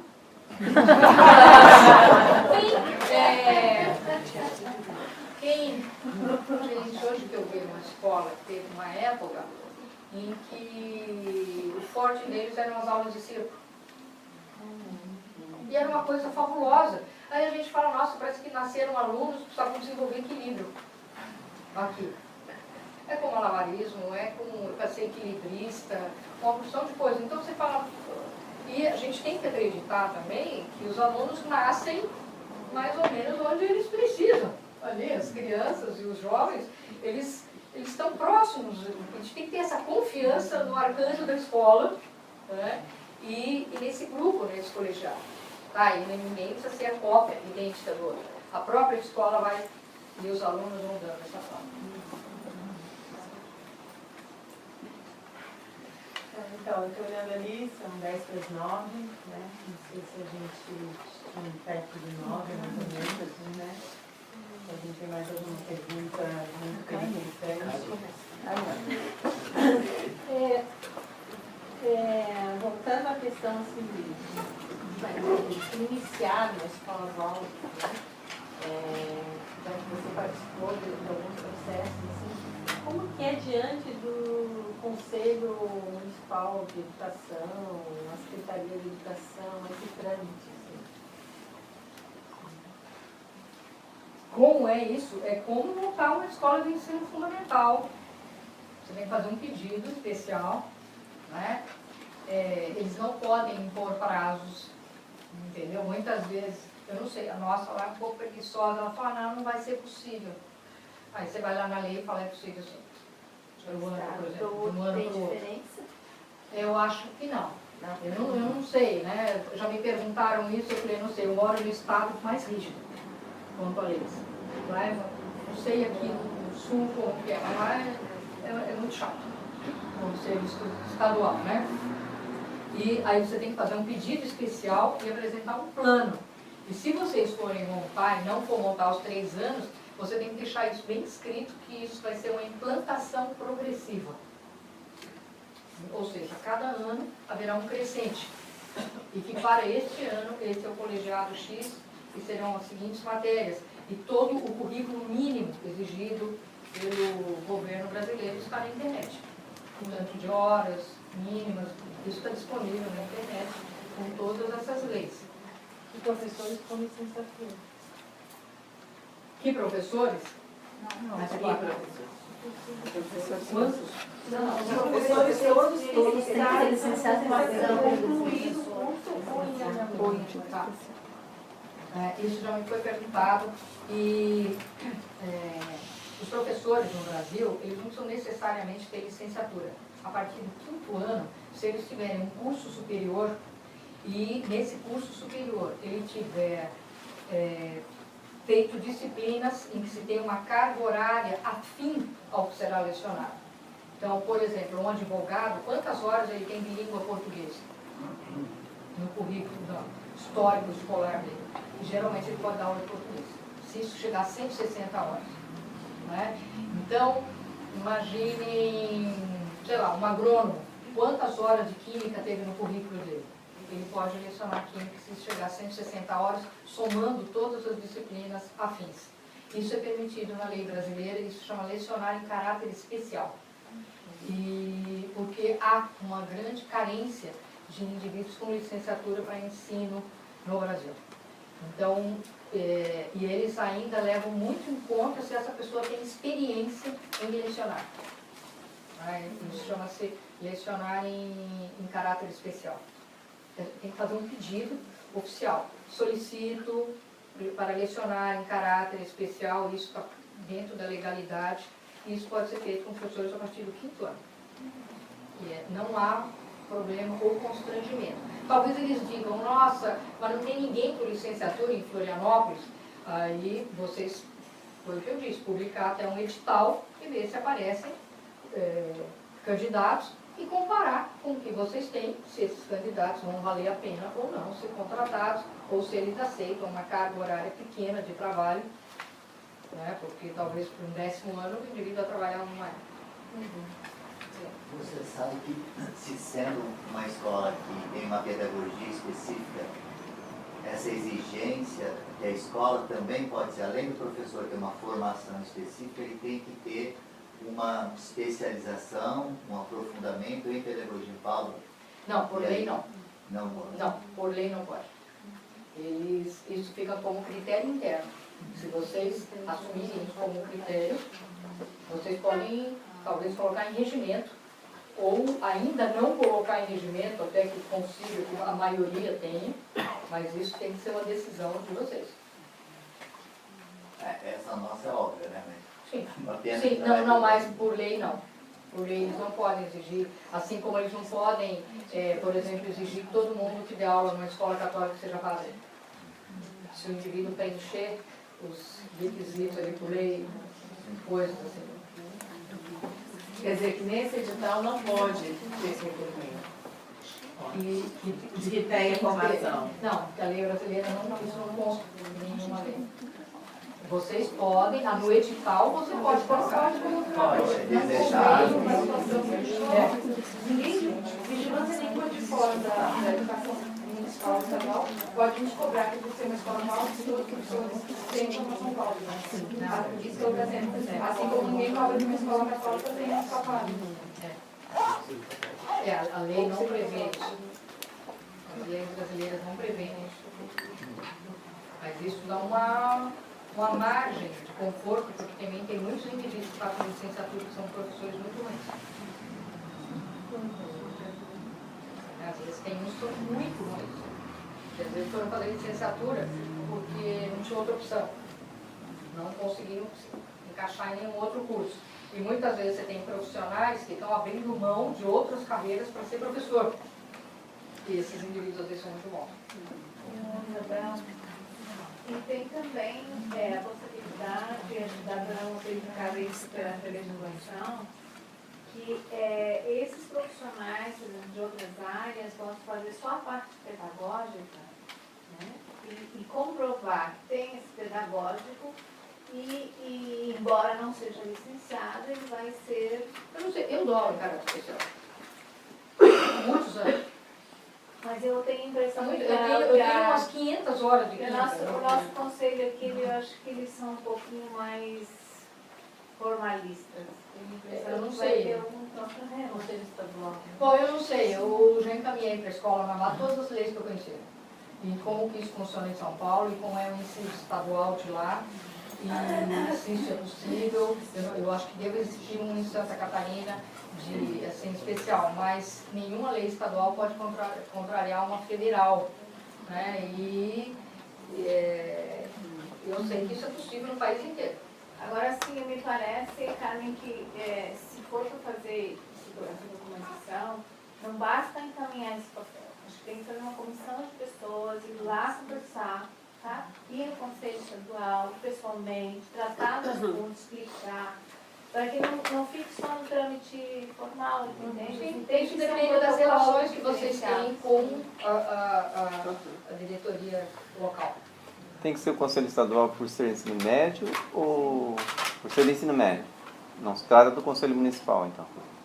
Não. Estadual. Estadual. Sempre tem lei estadual e sempre se pede que você recorra aos trâmites estaduais que não contrariam nunca o federal. E na lei federal tem essa possibilidade. As escolas públicas estaduais, elas contratam engenheiros para dar aula de matemática. Sim, porque não tem professor de matemática. Então, essa lei vale para qualquer escola dentro do território brasileiro, independente se ela é pública ou não. Mas eu acho que não tem sim. Não, mesmo temporário ou fixo, não tem tempo ruim. Eu não sei, as escolas técnicas, eu não sei como é que está essa coisa aqui de técnica em Santa Catarina. Nossa, lá em São Paulo tem milhões, eles não têm professor. Eles não têm. Cada vez menos. Cada vez menos. Então, se tem um profissional que tenha conhecimento sobre aquele assunto, ele tem uma formação superior e ele está de acordo em receber aquele salário, trabalhar naquele horário, o governo brasileiro não se opõe a isso. Se tem alguém querendo ensinar, tem gente para aprender. Isso chama-se livre acordo aqui no Brasil e existem leis que dão essas possibilidades. Isabel, só aprofundando nesse debate que a gente estava tendo aqui, nessa experiência que você teve acompanhando outras escolas, chegou a acompanhar esse processo de formalização nos conselhos? Quanto tempo mais ou menos isso durou? Você tem essa... Bom, na escola que eu dou aula, eu ajudei a fazer o ensino médio inteiro. E realmente foram uns 3 anos de implantação. Foi o primeiro ano, óbvio que você fala, caramba, como é que eu vou fazer isso? Vou remanejar o professor do 9º ano para cá. Não, mas essa relação com o conselho, com a aprovação... Eu não tive problema nenhum. E período, duração, como é que foi isso? Não, eles têm 120 dias para responder qualquer coisa. Essa é a lei brasileira. Eles não podem demorar mais que 120 dias para dar um parecer sobre um pedido que seja feito. Ok? Essa é a dica. Eles não podem. E mesmo se eles falarem, estamos atrasando, você fala, então documente. Porque eles não farão essa documentação, porque aí você pode processar. E ganhar o governo do Estado. Né? São manhas. Né? E eles não podem, por exemplo, falar o aval do Corpo de Bombeiros não veio, não. Existe uma outra lei que diz o seguinte, uma repartição pública não pode atrapalhar a outra. E se você descobrir o número dessa lei, você já anexa. E quando a gente faz o pedido, por exemplo, para lecionar em caráter especial, você fala, pedido para lecionar em caráter especial, segundo a lei tal, inciso XYZ, que diz o seguinte, tarararará, fazemos o pedido de fulano de tal, que vai em anexo todo o histórico escolar do curso superior dele, e como pode ser facilmente constatado, ele tem mais de 160 horas, sei lá, de matemática, e portanto está dentro da lei. Eles podem chamar para um esclarecimento, não tem a menor dúvida. Aí você pode dizer onde a lei está sendo contrariada, por favor, nos oriente em toda a educação. E se eles disserem, eu não gostei disso, então, por favor, escreva. Aí ele vai ferir uma lei. E ele não escreve, ele aprova. Sua experiência toda. Nessa documentação que você mandou, do lado, todas essas dúvidas estão ali, você já mandou alguma coisa para ajudar. Muito detalhe. Então, eu não sei como é aqui em Santa Catarina, esse inciso. Eu consegui achar o de São Paulo. Então, existe uma lei federal que diz isso. Que o indivíduo com curso superior poderá lecionar afim, tal. Lá em São Paulo, esse inciso 8.8 lá, ele diz até que cursos que o cara fez que pode vir a lecionar. O cara fez ciências sociais, então ele pode dar aula de história, de geografia, de filosofia, de sociologia. Se ele fez história, ele pode dar geografia e história. Se ele fez geografia, ele pode dar geografia e história. Se fulano fez tal coisa e tal. Ou ele fala, cursos afins. Por exemplo, um médico pode dar aula de biologia, sim. Um engenheiro pode dar aula de física, de matemática, tranquilamente. Não tem a menor dúvida. Um cara que tem jornalismo pode dar aula de português, tranquilo, tem um monte de matéria. Então, existe sim. E existe brechas de possibilidades. O que não pode, dentro das leis brasileiras, da LDB, é aluno sem professor, sendo que tem gente que sabe dar aula e que tem conhecimento daquela disciplina. É isso, assim, que o MEC entende, é isso. Ele fala, se tem aluno e se tem um adulto que for capaz de dar aula, mas ele não tem habilitação legal, nós podemos, em caráter especial, fazer essa permissão. E a maioria, eu acredito, dos professores... Não pode ser todos, né? Acho que talvez... Pode. Todos? Eu conheço uma escola que todos são. Não é bom. Não é bom. Todos. A rede estadual está cheia de gente. Os colégios particulares de São Paulo são os montes, colégios caríssimos, colégios evidomos, assim, que custam uma fortuna e tal. Nossa, eles exigem um nível de conhecimento do professor enorme, que geralmente não é o trabalho da licenciatura. Mas um dos itens mais importantes é a questão do espaço físico, né, gente? Da gente encaminhar qualquer papel, qualquer documentação, tem que ter estrutura, a gente tem estrutura. Vocês é que sabem. A gente tem a tarde. A gente tem a escola durante a tarde. À noite não tem ninguém aqui. A escola está vazia. À tarde e à noite. Os sábados, os domingos, está tudo vazio. Tem aula intelectualizante à tarde, no início, e aulas práticas de manhã. Pelo menos isso no início. Se isso. Isso também eles não negam. Se você tem uma sala vazia e vai ser ocupado com um aluno, nossa, que maravilha. Não é o ideal? Não. O ideal seria todo mundo ter aula de manhã, uma escola volta. Então depois corre atrás do ideal também. Eu queria esse ideal que a aula seja de manhã. Né? Esse ritmo que envolve que as matérias intelectualizantes sejam de manhã. Como que é isso? Isso foi proposto pelo Steiner? Foi. Isso seria o ideal. Mas a primeira escola volta começou funcionando à noite. Até chegar no ideal demorou. Gente, a gente não vai conseguir começar esse ideal. Ou que tenha começado tarde também? Uma escola começou ao longo do primeiro ano à tarde. Depois conseguiu fazer tudo funcionar como quer. Deu tudo certo. Porque nós temos... Nós temos a nossa escola de tarde, tem várias salas vazias, e de manhã, na aula principal, os ateliês também estão vazios. Né? A sala de artes aplicadas está vazia, até as 9, a sala de trabalhos manuais, as 3 salas de trabalhos manuais estão vazias até as 9. Então, assim, dá para... No começo dá para... E a gente põe uma lona também.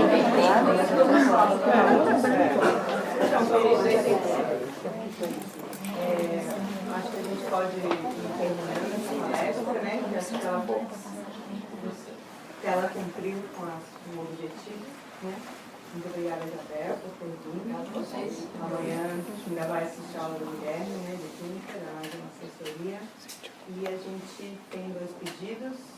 Primeiro, que as cadeiras com almofadas voltem para o 8º ano. E, se vocês tiverem alguma contribuição para nos ajudar a pagar a vinda dessa professora, em uma cestinha, Valdo.